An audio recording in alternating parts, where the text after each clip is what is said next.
ومن يضلل فلا هادي له،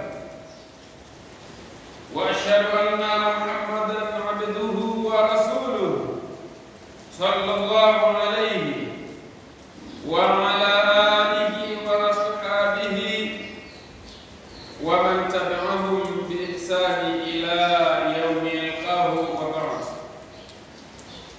فيا أيها الإخوة الأحبة، أوصيكم ونفسي بتقوى الله، فإن في تقواه ينال العبد ما يتمناه ويصرف ماله ويكرم مثواه. فقد قال الله تبارك وتعالى في القرآن الحميد بعد أعوذ بالله من الشيطان الرجيم: ولقد وصينا الذين أوتوا الكتاب من قبلكم وإياكم أن اتقوا الله. وقال أيضا: يا أيها الذين آمنوا اتقوا الله حق تقاته ولا تموتن إلا وأنتم مسلمون. Ikhwani fillah, ama ndugu zangu katika imani, ama baada ya utangulizi wa kumhimidi Allah subhanahu wa ta'ala, kisha kustaka nusura na amani zimwendee kiongozi wa umma Nabii Muhammadin sallallahu alayhi wasallam. Ama kwanza kabisa nikuhusieni, lakini ikiwa ni sababu na kuhusia nafsi yangu kuna suala zima la kumcha Allah subhanahu wa ta'ala, kwani swala la kumcha Allah subhanahu wa ta'ala ndani ya Qur'an zimekuja ayati mbalimbali zikihimiza na kumwogopa Allah subhanahu wa ta'ala. Ndipo nikatanguliza nikisema Allah tabaraka wa ta'ala anasema: walaqad wasayna alladhina utul kitaba min qablikum wa iyyakum an taqullah, kwamba Allah subhanahu wa ta'ala kwa hakika amekuhusieni, lakini si ninyi tu ummati Muhammadin sallallahu alayhi wasallam, lakini vile vile amewahusia wale kaumu, wale watu waliokuwa kabla yenu, anitaqullah, kwamba nao vile vile wamche Allah subhanahu wa ta'ala. Hivyo swala la kumcha Allah subhanahu wa ta'ala ama kwa hakika ni swala ambalo ni adhimu kabisa. Ama ndugu zangu katika imani, tukiingia moja kwa moja katika hotuba yetu hii leo, ama kwa hakika ni itazame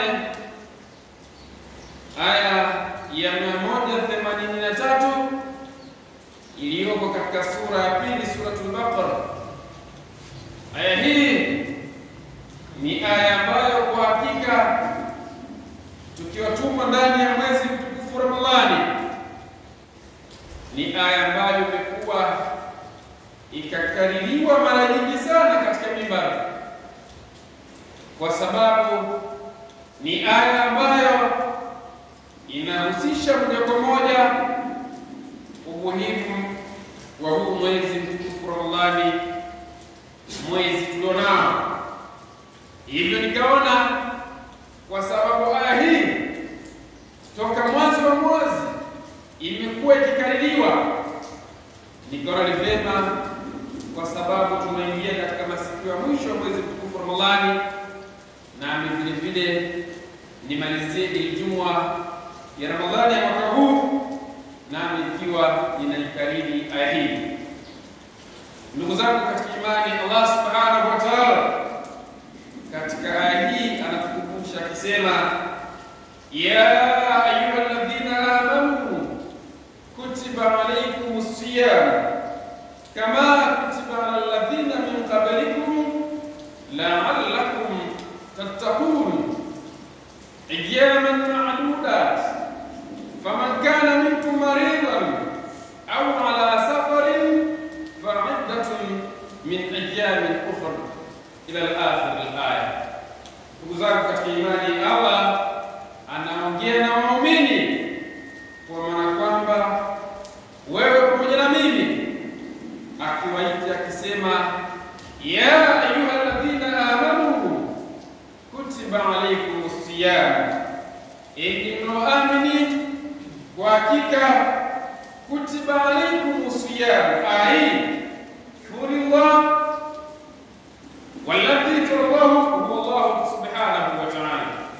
Anasema kwa hakika imefaradhishwa kwenu ninyi, na si mwingine aliyefaradhisha funga hii bali ni Allah tabaraka wa ta'ala, ndiye ambaye amefaradhishia funga hii ya mwezi mtukufu Ramadhani. Kisha aya ikaendelea kusema kama kutiba ala alladhina min qablikum, funga hii imefaradhishwa kama vile ambavyo kutiba ala alladhina min qablikum, kama vile ambavyo imefaradhishwa kwa nyuma ambazo zilizokuwa kabla yenu. Ndugu zangu katika imani, tukiwa ndani ya mwezi mtukufu Ramadhani, lakini tukiwa katika masiku ya mwisho kabisa ya mwezi mtukufu Ramadhani, lakini tukiwa katika ile Ijumaa ya mwisho kabisa ya mwezi mtukufu Ramadhani, Allah anasema kutiba alaykumus siyam kama kutiba ala alladhina min qablikum, kwamba imefaradhishwa kwenu ninyi funga kama vile ambavyo funga imefaradhishwa katika nyuma ambazo zilizotangulia kabla yenu. Ndugu zangu katika imani, ni wazi nyuma ambazo zilikuwa kabla yetu nazo zilikuwa na ibada ya funga, yakokuwa inaweza ikawa utaratibu na mfumo wa utekelezaji wa ibada ya funga haukuwa kama ilivyo kwetu sisi mwezi mtukufu Ramadhani, lakini almuhimu ni kwamba hata wao walikuwa wakitekeleza ibada ya funga. Lakini ni kwa nini Allah subhanahu wa ta'ala atuelezee kwa kuleta tashbihi kama kutiba ala alladhina min qablikum, kama vile ambavyo funga ilifundishwa kwa watu walikuwa kabla yenu? Wafasiri wa Qur'ani wao wanatuambia kwamba kitendo cha Allah kuleta tashbihi, kuleta mfananisho kwamba amefananisha nyinyi, lakini si nyinyi tu, lakini hata wale ambao walikuwa kabla yenu na vile vile walifundisha. Wanasema kwamba kuna faida nyingi sana katika hili. Mwanazuoni mmoja yeye ni kimnukuu, anasema kitendo cha Allah subhanahu wa ta'ala kutueleza kwamba tumefaradhishwa funga, lakini si sisi tu pekee yetu, bali pia na wale waliokuwa kabla yetu. Anasema at-tasliya li hadhihi al-umma hatta la yuqalu kullifna bi hadha al-amal ash-shaq duna ghayrina, kwamba ifikia kwa sasa wakati tunatekeleza ibada hii ya funga, tutambue wazi kwamba hii ni tasliya, ni maliwazo tu, kwamba hii ibada ya funga pengine kwenu si ninyi tu peke yenu, bali pia hata wale waliokuwa kabla yenu na vile vile walitekeleza ibada ya funga. Tena akasema bihadha al-amal shaq, tena kwa ibada hii ambayo kwa vyovyote vile ni ibada ambayo ni nzito kweli, ni ibada ambayo inakukataza kula, lakini vile vile kunywa, tena mchana mzima wa mwezi mtukufu Ramadhani, na kuyaacha yale yote pengine mengine ni katika mambo ambayo ni mubahu, mengine ni mambo ambayo ni halali, lakini Allah subhanahu wa ta'ala amekukataza kuwatenda ndani ya mchana ya mwezi mtukufu Ramadhani. Kwa hiyo kaleta tashbihi kwa maana ya tasliya, ili apate kutuliwaza kwamba wakati tunatekeleza ibada hii ya funga, basi tujue wazi kwamba hii si adhabu kwetu sisi, bali ni sehemu katika utekelezaji wa ibada kama zilivyo ibada nyingine. Ndugu zangu katika imani, katika aya hii ya 183 katika sura Al-Baqara, Allah subhanahu wa ta'ala kabla sijafika mwisho katika aya inayofuatia anasema ayyaman ma'dudat, kwamba ibada hii ya funga ina siku maalum. Na lengo la kuleta hotuba hii leo nilikusudia kipande cha haya maneno ayyaman ma'dudat, kwamba ibada ya funga japokuwa imefaradhishwa kwa sisi kama vile ambavyo tumefaradhishwa nyuma zilizotangulia, lakini ibada hii ayyaman ma'dudat ni ibada ambayo ina masiku maalum, si masiku yote kwamba tunatekeleza ayyaman ma'dudat. Na hapo ndipo nilipokusudia kwamba ibada ni ya masiku maalum, na ni wazi kabisa kwamba ibada hii ina masiku maalum. Wakati tunaanza mwezi mtukufu Ramadhani, ama mtu kupiga hesabu ya masiku 28, 29 mpaka 30, pengine ukayaona kwamba ni masiku mengi sana, lakini Allah kashaweka wazi na hili linadhihirika kwamba tumeanza mwezi mtukufu Ramadhani na hivi sasa tuko katika masiku ya mwisho kabisa. Inaweza zikawa zimebakia siku 3 ama siku 2 tu tukawa tumekamilisha mwezi mtukufu Ramadhani. Na hii ni wazi kwamba Allah subhanahu wa ta'ala anaposema kwamba ni masiku yenye idadi, huwa habatishi. Ni kweli kabisa ni masiku yenye idadi. Inawezekana mtu sasa kwamba masiku yameenda kasi. Hii yote ni kwa sababu Allah subhanahu wa ta'ala amekwisha wazi kwamba haya masiku ni masiku yenye kuhesabiwa. Ayyaman ma'dudat wa afarat kila. Na anaposema masiku yenye idadi, Allah subhanahu wa ta'ala anakusudia kwamba ni masiku machache yenye kuhesabiwa. Yani bihadha siyam laisa ashhur, si kwamba haya masiku kwamba tutafunga miezi 3, 4, 5 hapa. Laisa sanawati, si kwamba haya masiku machache pengine tutafunga miaka 2 mfululizo, la hasha. Walaisa asabi, na masiku hapa pengine ni mbili matatu, ni masiku ambayo yanahesabika, ni masiku ya machache. Ndugu zangu katika imani, kweli kabisa ni masiku machache, na tayari kwa wale ambao Allah subhanahu wa ta'ala alitujalia tukawa na afya tele tukasimama katika ibada hii, kwa hakika mwezi unatuaga, mwezi unamalizika. Na hii ni kwa sababu tayari Allah subhanahu wa ta'ala amekwisha thibitisha hilo. Ama ndugu zangu katika imani, wakati Allah subhanahu wa ta'ala anatuambia kwamba ni masiku machache, je, katika haya masiku machache kila mmoja sasa anapaswa kuitafakari nafsi yake. Bali insanu ala nafsihi basira walau alqa ma'adira, ama kwa hakika kila mwanadamu popote pale alipo, basira, anaweza akaifanyia utafiti nafsi yake kwamba katika haya masiku machache ya mwezi mtukufu Ramadhani amefanya ibada za kiasi cha namna gani. Wakati masiku yanakatika na masiku yanamalizika, kila mmoja anaweza kujua kwamba je, ni vipi ambavyo amesimama qiyamul layli, amesimama kusali sala tarawih. Kila mmoja anafahamu, lakini wakati masiku machache yanamalizika, kila mmoja anaweza kujua kwamba ni kwa namna gani ametoa sadaqa kuwapa wale ambao wanastahili. Ama ndugu zangu katika imani, Nabii Muhammad sallallahu alayhi wasallam katika hadithi iliyomo katika sahihi Tirmidhi anasema, Mtume sallallahu alayhi wasallam ananukuu hadithi akisema, ruhima anfu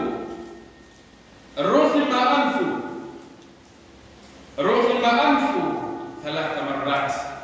Mtume sallallahu alayhi wasallam alirudia hili neno mara 3 akisema, ruhima anfu. Kila maswahaba walistaajabu sana kumuona Nabii Muhammad sallallahu alaihi wasallam akilikariri ili neno kwamba ameangukia kuwa, kwa maana kwamba amepata hasara,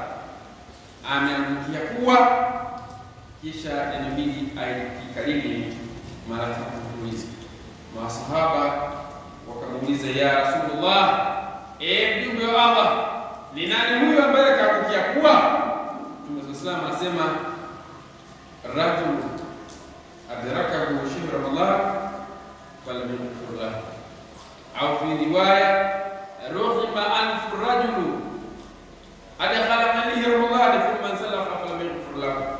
Kwa hakika amepata hasara kubwa mtu yoyote ambaye kaudiriki mwezi mtukufu Ramadhani, kisha mwezi huu ukamalizika kama haya masiku tulionayo, kisha ukamalizika halikuwa hajapata msamaha wa Allah subhanahu wa ta'ala. Ama ndugu zangu katika imani, ni wazi ndani ya mwezi mtukufu Ramadhani tulikuwa tukikariri sana maneno tukisema, Allahumma innaka afuwun karim tuhibbul afwa fa'fu anna, kwamba ewe Allah, kwa hakika wewe unapenda kusamehe sana, na kusamehe kwako ni tofauti na sisi binadamu. Tuhibbul afwa, unapenda kusamehe, fa'fu anna, ama kwa hakika tusamehe sisi. Ndugu zangu katika imani, haya masiku machache ya mwezi mtukufu Ramadhani tuseme yamekwisha. Sasa kama yamekwisha, kila mmoja anaweza kujitafakari sasa ametekeleza kwa kiasi cha namna gani ibadati ndani ya mwezi mtukufu Ramadhani, ili apate kustahiki kupata msamaha wa Allah subhanahu wa ta'ala. Ama pengine wewe sasa katika masiku ya mwanzo ndipo pale ulikimbilia msikitini, kisha kwa kadiri ambavyo masiku yalikuwa kupiga hatua, ukapiga hatua moja kurudi nyuma kutoka kwa msikitini. Ndugu zangu katika imani, hili limezoeleka katika msikiti iliyo mingi, pengine labda inaweza kuwa tofauti na msikiti huu tulionao. Ni kwamba misikiti mingi inapokuwa imefika tarehe moja, tarehe mbili, basi kwa hakika kila mmoja utaona namna gani misikiti ambayo imefunika, watu wakisimama qiyamul layl, wakiswali sala tarawih kwa pamoja. Inawezekana zikapatikana saa 4, 5 mpaka 6 katika msikiti, lakini kwa kadiri ambavyo siku zinavyokuwa zinapiga hatua, inawezekana sasa watu wakazidi kupungua msikitini. Yaani kama mlikuwa na safu 5 mpaka inafika haya masiku machache yaliyobakia, inawezekana pengine ikapatikana safu 1 ama safu 2 au safu 1.5. Watu tayari wakawa kila siku inapopiga hatua wanajizidi kupiga hatua tena kurudi nyuma. Ndugu zangu katika imani, niendelee kukusieni, lakini na kuendelea kukusia nafsi yangu kwamba masiku haya matukufu ya mwezi mtukufu Ramadhani, kama Allah subhanahu wa ta'ala alithibitisha kwamba ni masiku machache yenye idadi, ni kwamba yanamalizika. Sasa kama yamemalizika, basi kila mmoja anapaswa sasa kuhakikisha kwamba anaitazama nafsi yake kwamba ni namna gani ametekeleza ibadati ndani ya mwezi mtukufu Ramadhani. Na kama bado kwa Allah subhanahu wa ta'ala hakuna jambo linaloshindikana, haya masiku 2 matatu inafaa vile vile kuendelea kuzidisha juhudi mbalimbali katika kutekeleza ibadati mbalimbali, ili tupate salama na kumaliza mwezi mtukufu Ramadhani hali ya kuwa tumestahiki kuwa ni watu ambao wamepata msamaha wa Allah tabaraka wa taala. Inna Allah tabaraka wa taala yaqul, ya ayyuhalladhina amanu kutiba alaykumus siyam kama kutiba ala alladhina min qablikum la'allakum tattaqun. Barakallahu li wa lakum bil Qur'anil azim wa nafa'ani wa iyyakum bil ayati wa dhikril hakim. Aqulu qawli hadha wastaghfirullaha al-azim li wa lakum wa lisa'iril muslimin wal muslimat fastaghfiruhu innahu huwal ghafurur rahim wa huwa barrul karim.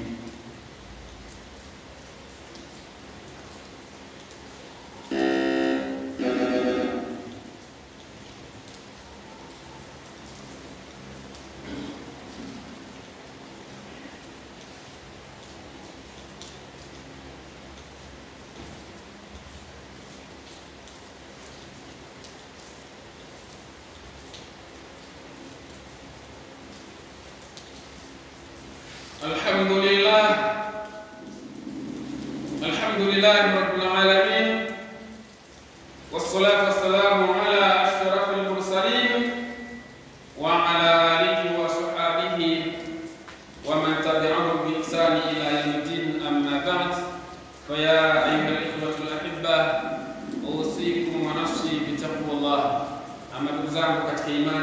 sehemu ya pili ya hotuba yetu, ama kwa hakika niendelee kuhusieni, lakini ikiwa ni sambamba na kuhusia nafsi yangu kuna kuendelea kumcha Allah subhanahu wa ta'ala. Ama ndugu zangu, katika sehemu ya mwanzo ya hotuba yetu tumekumbushana kwamba tumo katika masiku machache yamalizika ya mwezi mtukufu Ramadhani, masiku ambayo pengine hatutobahatika kuwapata masiku mengine kama haya, na hii kwa sababu wapo ndugu zetu wengi tu ambao tunawafahamu na tunawajua, ambao mwaka jana tulikuwa nao ndani ya mwezi mtukufu Ramadhani, na leo katika masiku machache yanamalizika hatukuwa nao. Hivyo mimi na wewe hatujui kwamba tumepata salamu mbele ya Allah subhanahu wa ta'ala katika masiku haya machache ya mwezi mtukufu Ramadhani yanamalizika. Ndugu zangu katika imani, kama nilivyosema, wakati mwezi mtukufu Ramadhani unamalizika, katika sehemu ya pili ya hotuba yetu, walau kwa haraka niendelee kuhusieni kwamba wakati mwezi mtukufu Ramadhani unamalizika huwa si msimu wa kumaliza ibadati, bali pia ibadati mbalimbali nazo vile vile huwa zinaendelea. Baada ya kumalizika mfungo wa mwezi mtukufu Ramadhani, huwa kuna ibadati nyingine miongoni mwa ibada ambazo huwa zinapatikana, na hiyo nyingine ni ibada ya zakatul fitr. Nikaona katika sehemu ya pili ya hotuba nayo nielezee wala kwa ufinyu, kwa sababu ni ibada ambayo pengine inahitaji ufafanuzi wa kina, lakini kwa sababu mashaikh wako wao wanaweza kutenga muda kuelezea kwa kina. Ndugu zangu katika imani, baada ya ibada ya funga huwa kuna zakatul fitr, ama yuqalu sadaqatul fitr, au unaweza kuita sadaka ya fitri.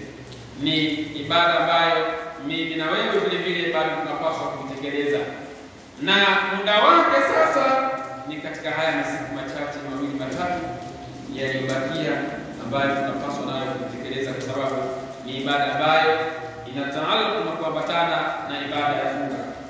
Ndugu zangu katika imani, ibada hii ya zakatul fitri ni ibada ambayo wanazuoni wanasema ama nafasi yake ama thamani yake ama umuhimu wake, wanazuoni wanasema kwamba ni wajibu ala kulli muslim, kwamba ni ibada ya wajibu tena kwa kila Muislamu. Kila Muislamu yeyote utekelezaji wa ibada hii ya zakatul fitr atambue wazi kwamba ni wajibu, yani ni muhimu kulikweli, kwa sababu utakapokuwa gumu katika sifa za watu ambao wanastahili kuingia katika utekelezaji wa ibada hii. Na hii inakuwa ni wajibu kwa kufuata mafundisho ya Nabii Muhammad sallallahu alaihi wasallam katika hadithi ambayo imepokelewa na Ibn Umar radhiyallahu anhu.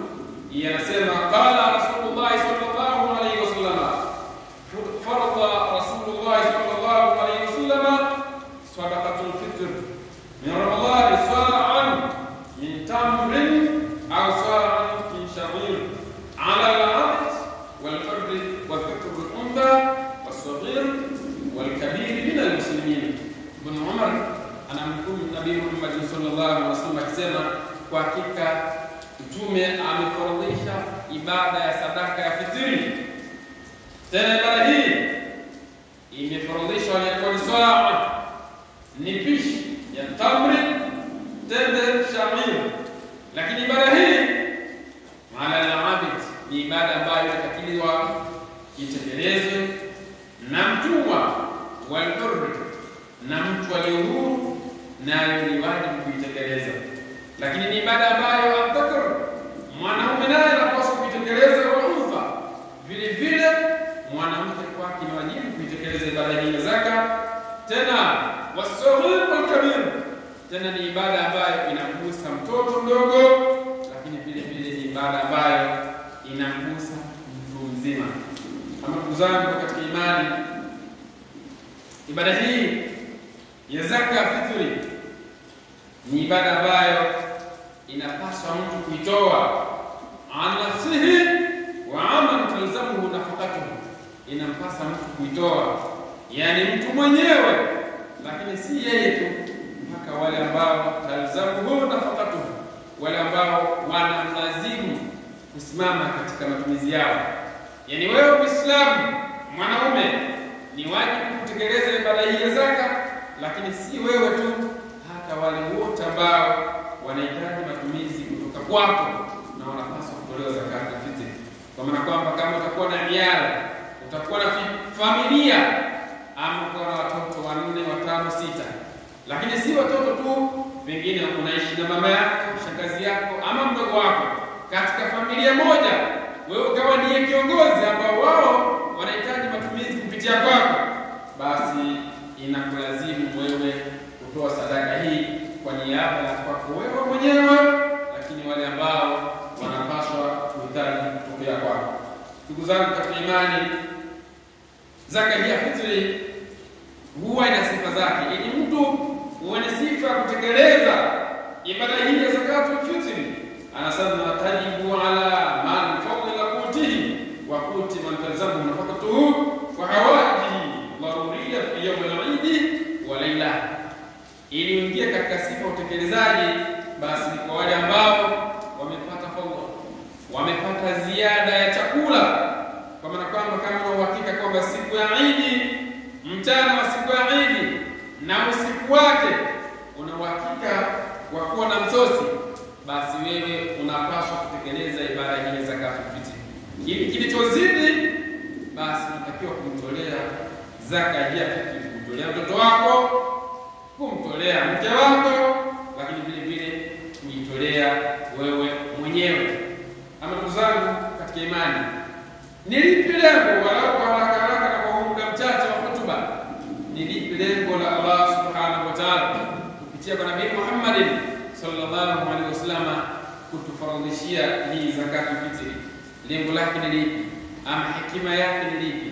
Ama faida na tija yake ni ipi? Ili tutakapokuwa tunatekeleza ibada hii tujue kwamba hatufanyi ibada hii pengine ili tupate kuonekana tunatoa sana, bali vile vile tunatoa sadaka hii kwa lengo maalum. Ndugu zangu katika imani, lengo na hekima ya ibada ya zaka atahiri swaim mimma asara qad ayakuna qad waqa fihi min siyamihi min al-lahwi wa rabb. Ama sababu kubwa ya ibada hii ndugu zangu katika imani, lengo lake ni atahiri swaim, ni kupata kumsafisha mfungaji. Ndugu zangu katika imani, ndani ya mwezi mtukufu Ramadhani, wakati tukitekeleza ibada hii ya funga, yako mambo mengi ambayo yanaweza yakapitika katika utekelezaji wa funga. Minal lagwi warafth, ama pengine lagwi imepatikana, kutamka maneno ambayo hayafai, kucheza michezo ambayo haina tija na wala haina faida katika Uislamu. Hali hii pengine inaweza kumtokea mtu aliyefunga. Lakini si haya tu, zipo lagwi mbalimbali ambazo zimetamalaki katika maisha tunayoishi. Ndugu zangu katika imani, tunaishi katika mazingira ambayo ni magumu sana. Inawezekana wewe si mpenzi na wala mpendi kusikia ladha uzushi ama muziki ama burudani zingine ambazo si ruhusa katika dini yetu ya Uislamu. Lakini sasa kwa mazingira tunao, maisha tunayo, ukalazimishwa tu kusikilizishwa tu yale ambayo hayampendezi Allah subhanahu wa ta'ala. Mara ngapi wanapenda sana kuwatolea mfano wale ndugu zetu ambao wanaitwa afisa usafirishaji au maarufu kama bodaboda. Wapo wachache katika wengi ambao mara zote huwa wanafungulia music, yaani bodaboda akafungulia muziki mwanzo mpaka mwisho, mpaka pengine tunajiuliza huyu bodaboda kwa huu muziki aliofungulia, hata kama kuna abiria anamwita anaweza kumsikia. Sasa hali kama hii ndugu zangu katika Uislamu, inawezekana sasa kwa sababu masikio yako wazi na vile vile burudani kama ile ukaisikia, haya yote yanapatikana katika funga tulionayo. Sasa ili kuziba haya mapengo, hii mianya ambayo inapatikana katika funga zetu, ndipo Nabii Muhammad sallallahu alaihi wasallam akatufaradhishia kutoa sadaka baada ya kuwa mwezi mtukufu Ramadhani umemalizika, kwamba sasa tutoe zakatul fitri, sadaka ya fitri, kwa niaba ya kuziba haya mapengo ambayo ni mianya imepatikana katika ibada hii ya funga. Lakini vile vile ighnai al-fuqara wa masakin, hekima nyingine ya ibada hii ya zaka ni kwa ajili ya kuwaweka sawa wale maskini wasiojiweza. Ndugu zangu katika imani, ama kwa hakika maisha yanatofautiana. Yani wewe kama unacho chakula, basi wapo ambao Allah subhanahu wa ta'ala hajawakadiria kupata chakula. Sasa Mtume anasema ili hao nao wasiokuwa na uwezo na wapate kufurahika na kusherehekea Eid, basi kwa wewe ambao umepata ziada ya chakula, basi unapaswa sasa kutoa hiyo sadaka kwa niaba ya kuwawezesha wale ambao hawana uwezo na wapate kupata kuburudika na kufurahika katika mchana wa mwezi mtukufu, mwezi siku ile ya mwezi wa Shawwal, baada ya kuwa mwezi mtukufu Ramadhani umemalizika. Kwa hekima ya pili ni kuwawezesha wale wasiokuwa na uwezo wapate nao kufaidi kupata chakula ndani ya mchana wa siku ya Eid. Lakini miongoni mwa hekima na umuhimu wake ni idhharu shukru ni'matillahi ala al-'abd, ni pamoja na kudhihirisha shukrani ya mja kwa Allah subhanahu wa ta'ala, kwamba sasa umefunga mwezi mtukufu Ramadhani masiku 29 au masiku 30. Sasa unapokuwa umemalizika mwezi mtukufu Ramadhani, basi ni vyema kumshukuru Allah subhanahu wa ta'ala kwa tunatoa zakatul fitri kwa lengo la kudhihirisha shukrani mbele ya Allah subhanahu wa ta'ala, kwa sababu tumetimiza kufunga mwezi mtukufu Ramadhani, lakini vile vile tumesimama qiyamul layli, lakini vile vile tumetoa sadaka. Kwa yote ni vyema kuonyesha shukrani mbele ya Allah subhanahu wa ta'ala kwa kutoa zakatul fitri katika yale masiku ambayo ni wajibu kutekeleza. Ama ndugu zangu katika imani, ni kipi kiasi ambacho tunapaswa kutoa?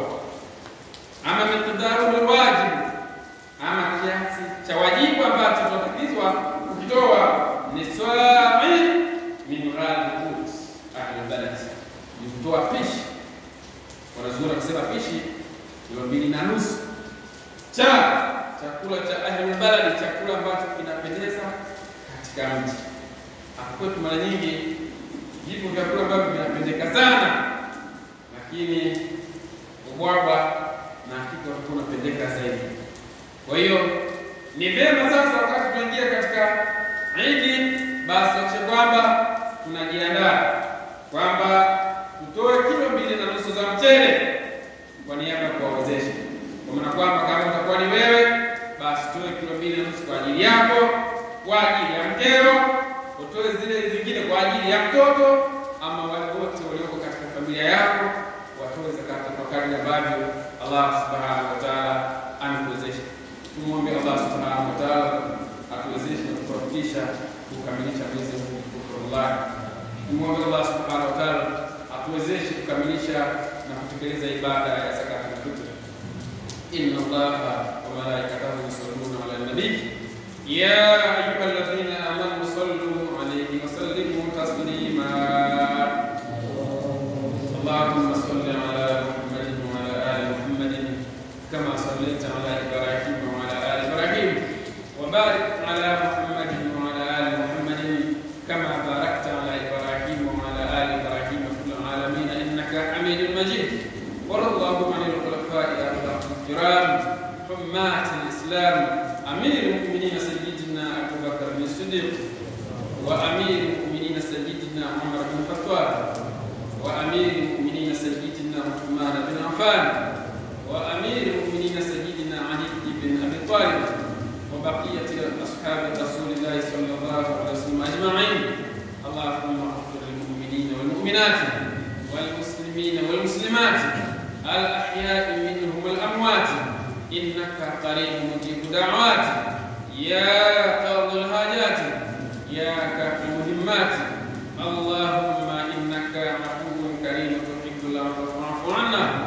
اللهم إنك كريم تحب العفو فاعف عنا. اللهم إنك عفو كريم تحب العفو فاعف عنا برحمتك يا أرحم الراحمين. ربنا اغفر لنا ولإخواننا الذين سبقونا بالإيمان، ولا تجعل في قلوبنا غلا للذين آمنوا ربنا إنك رؤوف رحيم.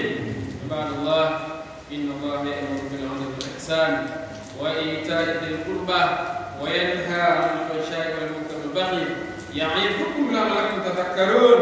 فاذكروا الله العظيم يذكركم واشكروه على نعمه يزدكم ولا